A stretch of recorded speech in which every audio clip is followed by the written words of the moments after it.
दोस्तों, आज जो कॉमिक्स हम पढ़ेंगे उसका नाम है लाश का झूमर। ये विनोद और हमिद की कॉमिक्स हैं। इनकी जासूसी और एक्शन होती है। तो पढ़ते हैं इसको, देखते हैं कैसी है। लाश का झूमर। प्राइवेट जासूस विनोद राणा एक केस के सिलसिले में जामनगर आया हुआ था। 3 वर्ष बाद जामनगर आया हूँ। स्टेशन से बाहर आकर उसने टैक्सी ली और अपनी मंजिल की ओर रवाना हो गया। जामनगर अब काफी मॉडर्न हो चुका है। टैक्सी जब एक सुनसान सड़क से गुजर रही थी तो अचानक ओए, वैन से 4 व्यक्ति उतरकर विनोद की टैक्सी के निकट आए। मामला गड़बड़ लगता है। निकट आकर एक गुंडे ने चाकू निकाल लिया। तुम्हारा नाम विनोद राणा है? हाँ। तो बाहर निकलो, हम तुम्हें वापस बम्बई पार्सल करने आए हैं। जामनगर को तुम्हारी जरूरत नहीं है। तो यह बात है। उफ। विनोद ने एक क्षण में फैसला कर लिया कि उसे क्या करना है। अगले ही पल डुशुम। बाहर निकलकर विनोद ने छलांग लगाई और सबसे पहले गुंडे के चाकू पर ठोकर मारी। पकड़ो इसे। उसके साथियों ने विनोद पर हमला कर दिया, लेकिन आह आह, विनोद के फुलारे घुसे खाकर गुंडों को एहसास हो गया था कि वह उनके बस में आने वाला नहीं है। इसलिए उन्होंने भागने में ही भलाई समझी। भागो, जल्दी करो, गाड़ी में बैठो। और वह सब अपनी वैन में बैठकर भाग निकले। भाग गए साले। बाबूजी कौन थे वह लोग? पता नहीं कौन थे। तुम अब मुझे पुलिस स्टेशन छोड़ दो। बाबूजी, आप तो बिल्कुल अमिताभ बच्चन की तरह लड़ते हैं। 10 मिनट बाद विनोद पुलिस स्टेशन में इंस्पेक्टर सामंत के सामने बैठा था। वह उनके ऊपर हुए हमले की रिपोर्ट भी लिखवा चुका था। तुम यहाँ किसी केस के सिलसिले में आए हो? 3 वर्ष पहले भी जब तुम यहाँ अपनी जासूसी करने आए थे तो खूब हंगामा किया था। मैंने तब भी तुमसे कहा था कि मैं जामनगर में प्राइवेट जासूसों को पसंद नहीं करता। मुझे आपकी नापसंदगी की परवाह नहीं है इंस्पेक्टर सामंत।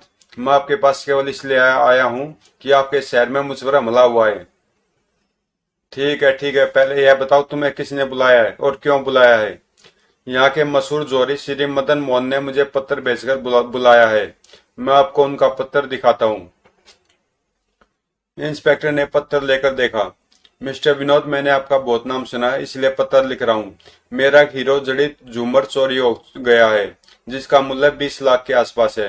यह झूमर मेरी दुकान के शोकेस में कई महीनों से लगा हुआ था।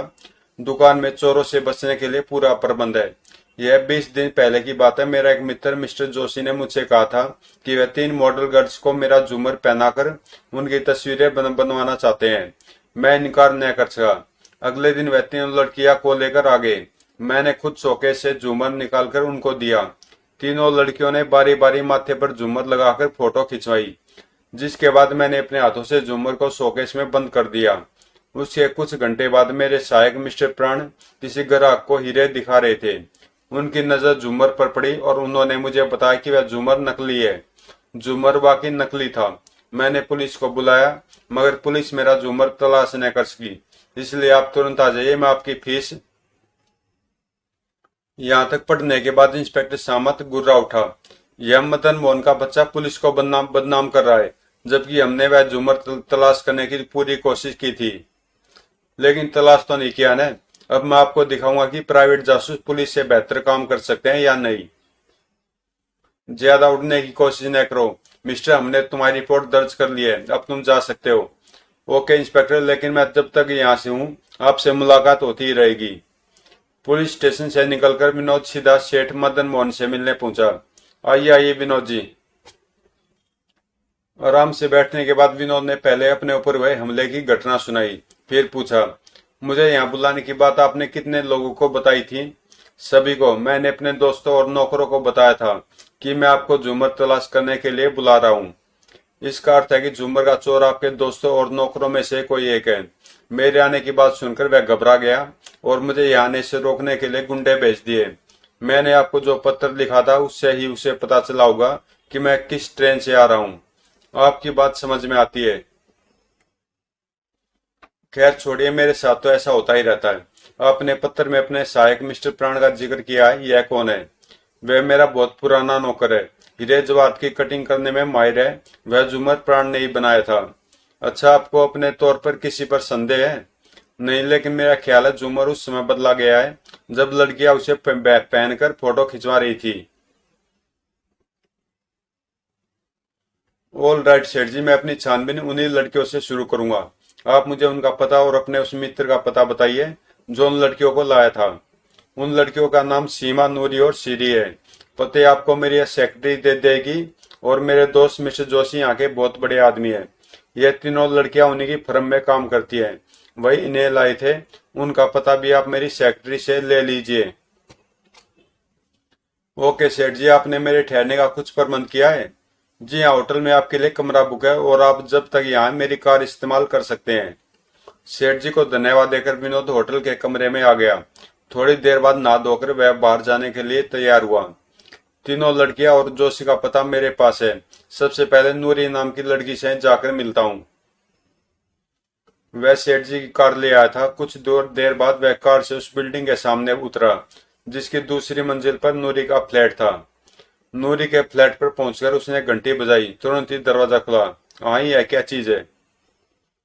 विनोद के कुछ बोलने से पहले ही, वो तो तुम हो जो नूरी के साथ मिलकर बॉस को धोखा दे रहे हैं। ए मिस्टर, गुंडे ने उसे जबरदस्ती भीतर खींचकर दरवाजा बंद कर लिया। तुम गलती कर रहे हो राका, मैंने इस आदमी को पहली बार देखा है। तुम चुप रहो। बता बे, तू उस लड़की से कब से मिल रहा है?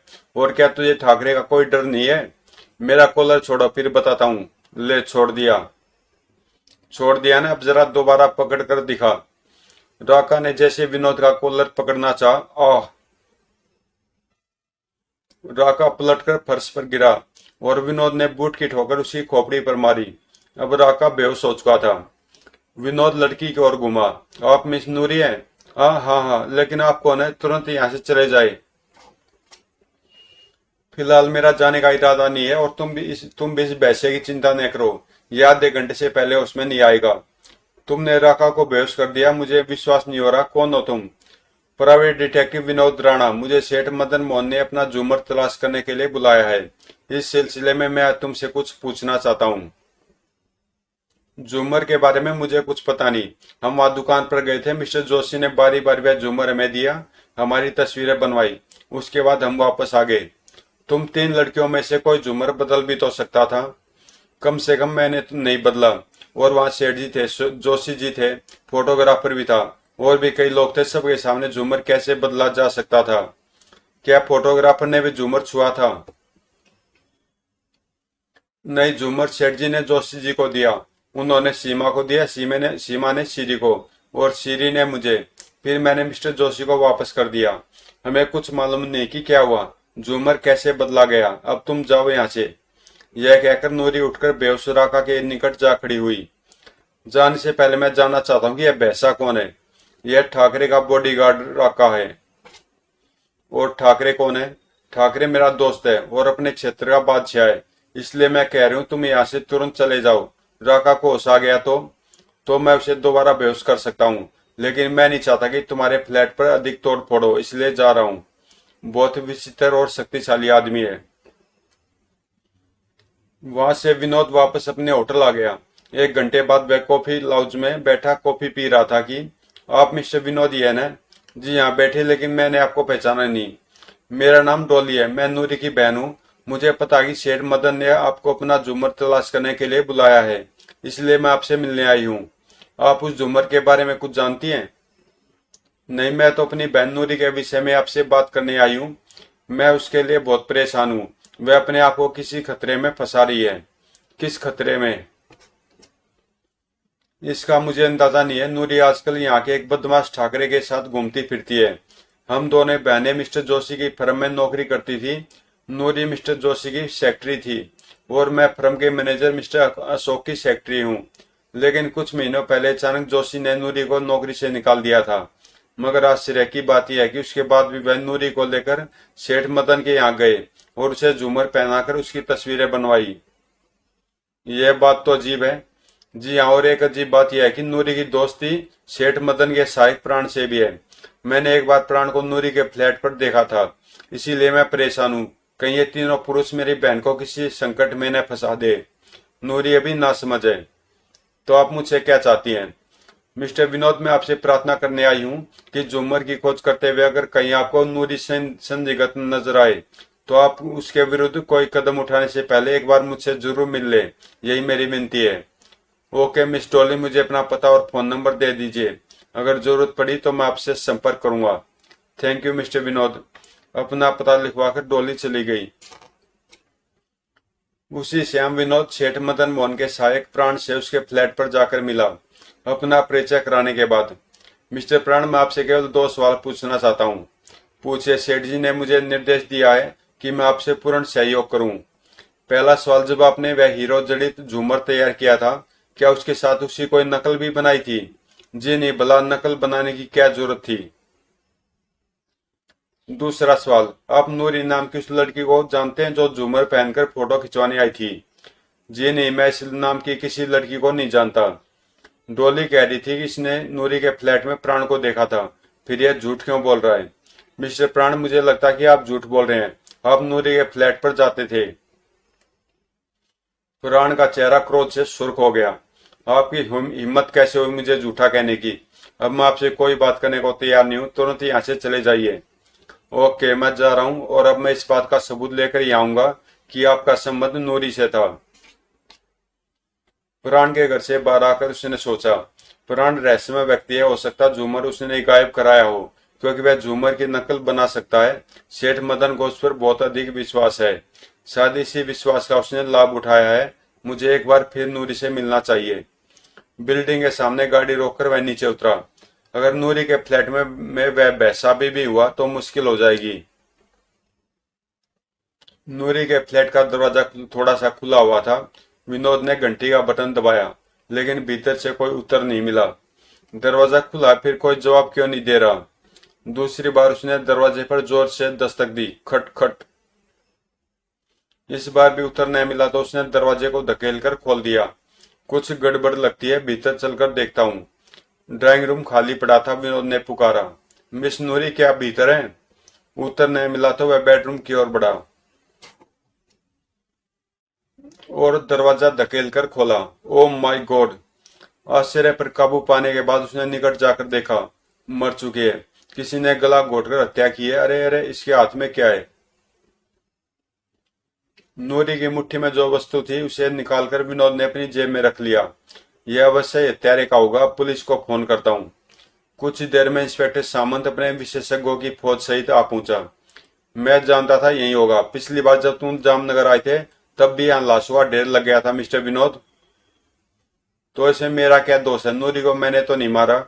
किसी ने भी मारा हो, लेकिन यह हुआ तुम्हारे कारण है। तुम्हारे यहाँ आते ही हंगामा शुरू हो गया है। लेकिन हमें झूमर तो मिल गया है। झूमर गया बाढ़ में। पहले यह बताओ, तुम यहाँ क्या करने आए थे? मैं तो नूरी से मिलने आया था। यहाँ आकर देखा तो वह मर चुकी थी। मैं तुम्हें हत्या के संदर्भ में गिरफ्तार कर सकता हूँ। आप नहीं कर सकते, क्योंकि थोड़ा बहुत कानून मैं भी जानता हूँ। बहरहाल, मैंने झूमर मिलने की सूचना सेठ मदन मोहन को भी दे दी है। सेठ जी तो नहीं मिले, मगर उनकी सेक्रेटरी से मेरी फोन पर बात। तुमने मुझसे पूछे बिना वहां फोन क्यों किया? इसलिए कि कहीं झूमर पाकर आप यह ऐलान न कर दे कि झूमर आपने पाया है। कौन आ गया? खटखट। इंस्पेक्टर ने स्वयं जाकर दरवाजा खोला। आने वाला प्राण था। वो, इंस्पेक्टर सेठ जी, आज शाम को जगतपुर गए हैं, इसलिए मुझे आना पड़ा। क्या हमारा झूमर मिल गया है? इंस्पेक्टर ने प्राण को झूमर दिखाया। यह तो असली नहीं है। असली नहीं है? एक और नकली झूमर? जी हाँ, यह भी नकली है। यह क्या मजाक है? मैं क्या जानू, झूमर के नकली होने का मुझे बहुत अफसोस हुआ। अब मेरा यहाँ रुकना बेकार है, इसलिए मैं चलता हूँ। कहाँ जा रहे हो तुम? असली झूमर की तलाश में। आपको यदि मुझे गिरफ्तार करने का विचार आ जाए तो मैं होटल पार्क में ठहरा हुआ हूँ। काश, काश मैं तुम्हें गिरफ्तार कर सकता। अगले दिन सुबह विनोद सेठ मदन मोहन के मित्र मिस्टर जोशी से जाकर मिला। परिचय कराने के बाद, आपने मिस नूरी की हत्या का समाचार सुना? जी हाँ, कुछ देर पहले अखबार में पढ़ा है। आपके विचार में उसका हत्यारा कौन हो सकता है? मैं क्या कह सकता हूँ, वैसे नूरी का चरित्र ठीक नहीं था। फिर आपने अपने मॉडल के रूप में उसका चयन क्यों किया था, जबकि आप उसे नौकरी से निकाल चुके थे? उसका चयन मैंने नहीं किया था, बल्कि सेठ मदन मोहन ने उसकी सिफारिश की थी, तभी मैं उसे लेकर गया था। सेठ मदन मोहन ने? आपका मतलब है सेठ जी ने कहा था कि नूरी को वह झूमर पहनाकर फोटो बनवाओ? जी हाँ, शेष 2 लड़कियों का चयन स्वयं मैंने किया था। आप उन दोनों से मिल चुके होंगे। नहीं, अब उन दोनों से मिलने की जरूरत नहीं है। मुझे विश्वास है कि उनका हाथ झूमर के घपले में नहीं है। बहरहाल आपने मुझे एक महत्वपूर्ण सूचना दी है, उसके लिए धन्यवाद। अब मैं चलूंगा। जोशी के वहां से वापस जाते हुए विनोद के मस्तिष्क में उलझन थी। सेठ जी ने मुझे यह क्यों नहीं बताया कि वह नूरी को जानते थे। अब वह इस केस पर नए सिरे से विचार करना चाहता था, इसलिए अपने होटल के कमरे में आ गया। यह मामला काफी उलझा हुआ, लेकिन यह निश्चित है कि नूरी से इसकी सबसे महत्वपूर्ण कड़ी थी, जो अब टूट चुकी है। वह भी सोच ही रहा था कि फोन की घंटी बज उठी। उसने रिसीवर उठाकर कान से लगाया ही था कि एक घबराया हुआ नारी स्वर सुनाई दिया। मिस्टर विनोद, क्या आप मिस्टर विनोद ही हैं? जी हाँ, आप कौन है? वो विनोद जी, मैं डॉली बोल रही हूँ। प्लीज आप इसी समय मेरे फ्लैट पर आ जाइए, मैं एक मुसीबत में फंस गई हूँ। क्या हुआ मिस डॉली? मैं फोन पर नहीं बता सकती, प्लीज आप तुरंत आ जाइए। मेरा पता आपके पास है ना? हाँ अच्छा, मैं अभी पहुंचता हूँ। 20 मिनट बाद उसने डॉली के फ्लैट पर पहुंचकर दस्तक दी। भीतर से आवाज आई, मिस्टर विनोद अंदर आ जाइए, दरवाजा खुला है। वह दरवाजा खोलकर भीतर प्रविष्ट हुआ। अगले क्षण उसके जबड़े पर एक शक्तिशाली घुसा पड़ा। आह! फर्श पर गिरकर कुछ क्षण के लिए वह चेतना खो बैठा। जब उसे होश आया तो उसने देखा, इसके पास पिस्तौल पिस्तौल नहीं है बॉस। विनोद ने गर्दन घुमाकर देखा। यह क्या मजाक है? कौन हो तुम? मैं ठाकरे हूँ। और तुम वही जासूस होना जिसने नूरी की हत्या की है? मैंने किसी की हत्या नहीं की। और डॉली, क्या तुमने मुझे यहाँ इसलिए बुलाया था? I am sorry mister Vinod, आप मेरी वजह से ही इस मुश्किल में फंसे हैं, लेकिन मैं विवश थी। यह लोग पिस्तौल लिए मेरे सिर पर सवार थे। ठाकरे ने डॉली को डांटा। तुम चुप रहो। इसने मेरी दोस्त नूरी की हत्या की है और वह झूमर उड़ाया है। मुझे इससे हिसाब करना है। तुम्हें गलतफहमी हो रही है ठाकरे, मैंने नूरी की हत्या नहीं की और न ही झूमर मेरे पास है। विनोद की बात समाप्त होते ही राका ने उसे ठोकर मारी। झूठ बोलता साले, तुझसे तो मुझे भी अपना हिसाब चुकता करना है। आह! राका ने दूसरी ठोकर मारने के लिए पांव उठाया। ठहरो राका, पहले मुझे यह बात करने दो। अपना हिसाब बाद में साफ करना। नहीं बॉस, पहले मुझे इसकी 2-4 हड्डियां तोड़ने दीजिए। शटअप राका। हाँ तो जासूस की औलाद, बताओ वह झूमर कहाँ है? मैं सच कहता हूँ, मुझे झूमर के विषय में कुछ पता नहीं है। बॉस यह झूठ बोल रहा है। इसी ने नूरी की हत्या की है और फिर उसका असली झूमर चुरा कर नकली वहां रख दिया होगा। यह झूठ है। बॉस 10 मिनट के लिए इसको मेरे हवाले कर दीजिए।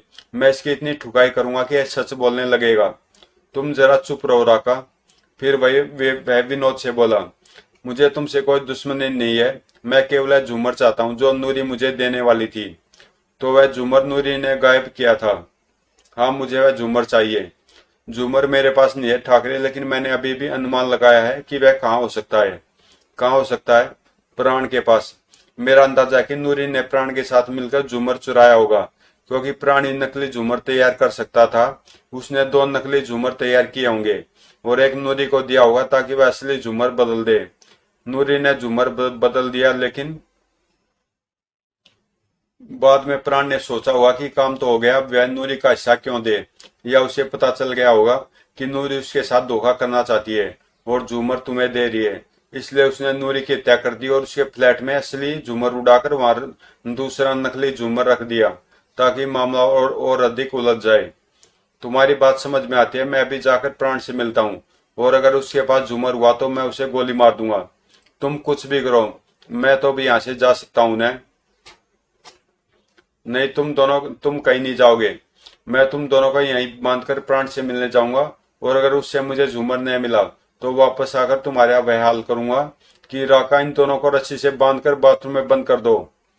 राका ने पहले विनोद के हाथ पांव बांधकर उसे बाथरूम में धकेल दिया। ये आराम करो, आपस वापस आकर तुमसे हिसाब चुकता करूंगा। फिर वह डोली को लेकर आया और उसे दीवार में लगे एक हुक से बांध दिया। तुम्हें यहाँ बांधना ठीक रहेगा। हम बाहर का दरवाजा बंद करके जा रहे हैं। तुम लोग चिल्लाओगे भी तो तुम्हारी आवाज बाहर नहीं जा सकेगी।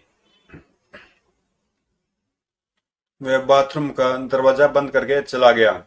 वो विनोद जी, क्या हो गया? मैं तो भाई नूरी की मौत के सदमे से भी नहीं उबर सकी थी कि यह मुझे तुम्हारी बहन की मौत का दुख है डोली, लेकिन यह समय बातें करने का नहीं है। हमें स्वयं को आजाद कराने की कोशिश करनी चाहिए। हम आजाद कैसे हो सकते हैं? मुझे तो लगता है ठाकरे वापस आकर हम दोनों को मार डालेगा। ठाकरे तुमसे क्या चाहता था डोली? उसका विचार था कि नूरी ने वह झूमर मेरे पास रखवा दिया होगा, इसलिए वह यहाँ आया था। जब उसे मेरे पास झूमर नहीं मिला तो उसने मुझे धमका कर आपको फोन करने को कहा। मैं मजबूर थी मिस्टर विनोद। मुझे तुमसे शिकायत नहीं है डोली, प्लीज तुम स्वयं को आजाद कराने की कोशिश करो। जिस हुक से तुम बंदी हो, कोशिश करने पर वह निकल सकता है। ओके, मैं कोशिश करती हूँ। डोली ने कई बार कोशिश की। बहुत मजबूत है, रस्सी कसने से मेरे हाथ दुखने लगे हैं। और कोशिश करो डोली, अगर जीवित रहना चाहती हो तो किसी भी तरह भी यह हुक निकालो। और फिर अंतिम प्रयास के रूप में वह हुक में झूल गई। आह, मेरे हाथ। यह प्रयास सफल रहा, निकल गया। वेरी गुड डॉली, अब तुम यहाँ आकर अपनी उंगलियों की मदद से मेरे हाथ खोल दो, फिर मैं तुम्हें आजाद आजाद कर दूंगा। थोड़ी कोशिश के बाद डॉली विनोद के हाथ खोलने में सफल हो गई। कुछ क्षण बाद दोनों आजाद थे। हमें तुरंत इस फ्लैट से निकल जाना चाहिए, लेकिन मैं अपना फ्लैट छोड़कर कहाँ जाऊं? कुछ देर के लिए कहीं भी चले जाओ, हो सकता है वह लोग फिर यहाँ वापस आ जाएं। वैसे मैं उन्हें देखने ही जा रहा हूँ। दरवाजा तो बाहर से बंद है, खिड़की से निकल चलते हैं। कुछ देर बाद वह कार में बैठा प्राण के फ्लैट की ओर जा रहा था। मुझे डर है कि कहीं ठाकरे प्राण की हत्या न कर दे। प्राण के मकान के सामने गाड़ी रोककर उसने डैशबोर्ड से अपना पिस्तौल निकालकर जेब में रखा। अच्छा हुआ मैं डोली के फ्लैट पर पिस्तौल लेकर नहीं गया था, वरना अब यह ठाकरे के पास होती। प्राण के दरवाजे पर दस्तक देने पर कोई उत्तर न मिला तो उसने धकेल कर दरवाजा खोला। पता नहीं भीतर क्या हो चुका होगा। अंदर कदम रखते हुए जड़वत खड़ा रह गया। तुम यहाँ कैसे आ गए? तुम्हारे सवाल का जवाब मैं बाद में दूंगा ठाकरे। पहले यह बताओ प्राण कहाँ है? वही है जहाँ तुम उसे छोड़कर गए थे, बेडरूम में जाकर देखो। विनोद ने आगे बढ़कर बेडरूम का दरवाजा खोला। ओ माय गॉड, तुमने इसे मार दिया?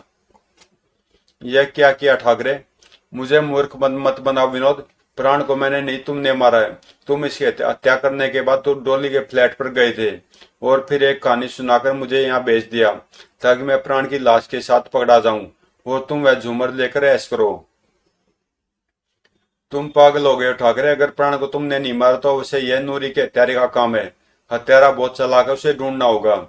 हत्यारे तुम हो विनोद, और वह झूमर भी तुम्हारे पास है। अगर तुमने वह झूमर मुझे नहीं दिया तो मैं तुम्हें गोली मार दूंगा। मेरे पास झूमर नहीं है ठाकरे। अचानक राका विनोद की ओर झपटा। यह ऐसे नहीं मानेगा बॉस, मैं इसको ठीक करता हूँ। राका जोश में मूर्खता कर बैठा। वह ठाकरे और विनोद के बीच में आ गया और विनोद को जेब से पिस्तौल निकालने का मौका मिल गया। वहीं ठहर जाओ राका। विनोद के हाथ में पिस्तौल देखकर ठाकरे घबरा गया और उसने फायर झोंक दिया, लेकिन राका बीच में था। आई। ठाकरे ने घबराकर फिर फायर करना चाहा, लेकिन उससे पहले विनोद ने गोली चला दी। उफ! धौएं! इंस्पेक्टर सामंत तीन लाशें देखकर सिर पीटते हुए बोला। ओ माय गॉड विनोद, तुम इंसान हो या यमदूत? ऐसा लगता तुम पूरे जामनगर को कब्रिस्तान बनाने का इरादा कर चुके हो। आप गलत अनुमान लगा रहे हैं इंस्पेक्टर सामंत। अब तो मैंने असली अपराधी को आपके सामने हवाले करने का इरादा कर लिया है। कौन असली अपराधी? अगर आप मुझे यहाँ से जाने की अनुमति दे दें तो मैं आज रात तक अपराधी को आपके हवाले कर दूंगा। यानी तुम यहाँ से भागना चाहते हो? प्लीज इंस्पेक्टर, बच्चों जैसी बातें न करो। तुम जानते हो मैं अपराधी नहीं हूँ, बल्कि हमेशा कानून की मदद करता हूँ। मैंने अपराधी को पहचान लिया, लेकिन पहले मैं सबूत प्राप्त करना चाहता हूँ। इसके लिए मुझे कुछ समय चाहिए। इंस्पेक्टर सामंत कुछ देर सोचने के बाद बोला। ओके, मैं तुम्हारी बात पर विश्वास कर लेता हूँ, तुम जा सकते हो। लेकिन याद रखो, अगर शाम तक तुम मुझे असली कातिल नहीं मिला तो मैं तुम्हें अंदर कर दूंगा। इसकी नौबत नहीं आएगी इंस्पेक्टर। कातिल कातिल तुम्हें मिल जाएगा। उसी उसी दिन रात का अंधेरा होने पर विनोद एक मकान में चोरों की तरह दाखिल होने की कोशिश में था।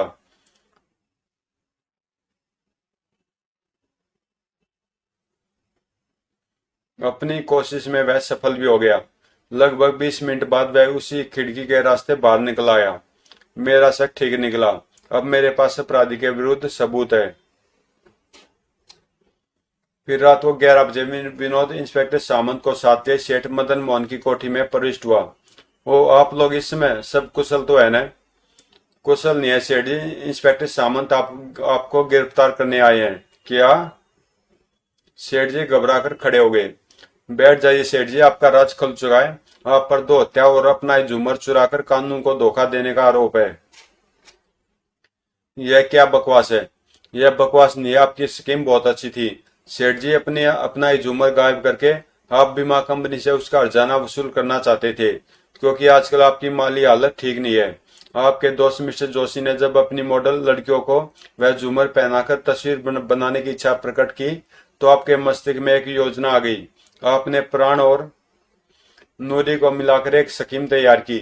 प्राण की तरह नूरी से आपके भी संबंध थे। आपने उन दोनों को बीमा कंपनी से मिलने वाली रकम में पार्टनर बनाने का लालच देकर अपने साथ मिला लिया। प्राण ने 2 नकली झूमर बनाए और एक नूरी को दे दिया। फोटो बनवाते समय मौका पाकर नूरी ने झूमर बदल बदल दिया। उसके बाद आपने अपना झूमर गायब हो जाने का ऐलान कर दिया और मुझे झूमर तलाश करने के लिए बुला लिया। लेकिन वास्तव में यह बीमा कंपनी को दिखाने के लिए नाटक था, ताकि पता चले कि आप झूमर खो जाने से बहुत दुखी हैं और उसे तलाश कराने की पूरी कोशिश कर रहे हैं। लेकिन आप जानते थे कि अगर मैं आ गया तो झूमर जरूर तलाश कर दूंगा। इसलिए आपने खुद ही कुछ गुंडे भेजकर मुझे जामनगर आने से रोकने की कोशिश की, जो असफल रही। उधर नूरी की नीयत झूमर पाकर खराब हो गई थी और वह ठाकरे के साथ झूमर लेकर गायब हो जाना चाहती थी। आपको यह पता चला तो आपने नूरी के फ्लैट पर जाकर उसकी हत्या कर दी और उससे असली झूमर प्राप्त करने के बाद दूसरा नकली झूमर उसके माथे पर सजा दिया, ताकि मामला रहस्यमय होकर उलझ जाए। मैं ठीक कह रहा हूं ना सेठ जी? तुम अपनी बकवास जारी रखो। तो आगे सुने। नूरी की हत्या के बारे में प्राण ने आपसे पूछताछ की, क्योंकि उसकी लाश पर नकली झूमर देखकर वह समझ गया था कि आपने नूरी की हत्या की है। प्राण ने आपको ब्लैकमेल करना चाहा होगा, लेकिन आप इसके लिए तैयार नहीं हुए और उसकी भी हत्या कर दी। मिस्टर जासूस, तुम मुझ पर जो आरोप लगा रहे हो उसका कोई सबूत है तुम्हारे पास? सबूत के तौर पर मेरे पास आपके कोट का बटन है सेठ जी, जो मुझे मर्द नूरी की मुट्ठी में मिला था। जब आप उसका गला घोट रहे होंगे तब नूरी ने बचने के लिए संघर्ष किया होगा। उसी संघर्ष में आपके कोट का बटन उसकी मुट्ठी में रह गया था। मुझे आप पर पहली बार संदेह तब हुआ था जब मिस्टर जोशी ने मुझे बताया कि नूरी को उन्होंने आपकी सिफारिश पर मॉडल बनाया था। यह जानने के बाद मैंने नए सिरे से इस मामले पर सोच विचार किया और फिर प्राण की हत्या के बाद तो मुझे विश्वास हो गया कि असली अपराधी आप हैं। ठाकरे और राका तो तीसरी पार्टी के रूप में काम कर रहे थे। ठाकरे केवल झूमर प्राप्त करना चाहता था और इसी कोशिश में वह मारा गया। इतना कहकर विनोद ने अपनी जेब से एक बटन निकाला और इंस्पेक्टर सामंत को देते हुए बोला, इंस्पेक्टर साहब, यह सेठ जी के कोट का बटन है। जिस कोट से यह टूटा है वह ऊपर सेठ जी की अलमारी में टंगा हुआ है। अभी कुछ देर पहले मैं चोरी से इस मकान में प्रविष्ट होकर सेठ जी का वह कोट देख चुका हूँ।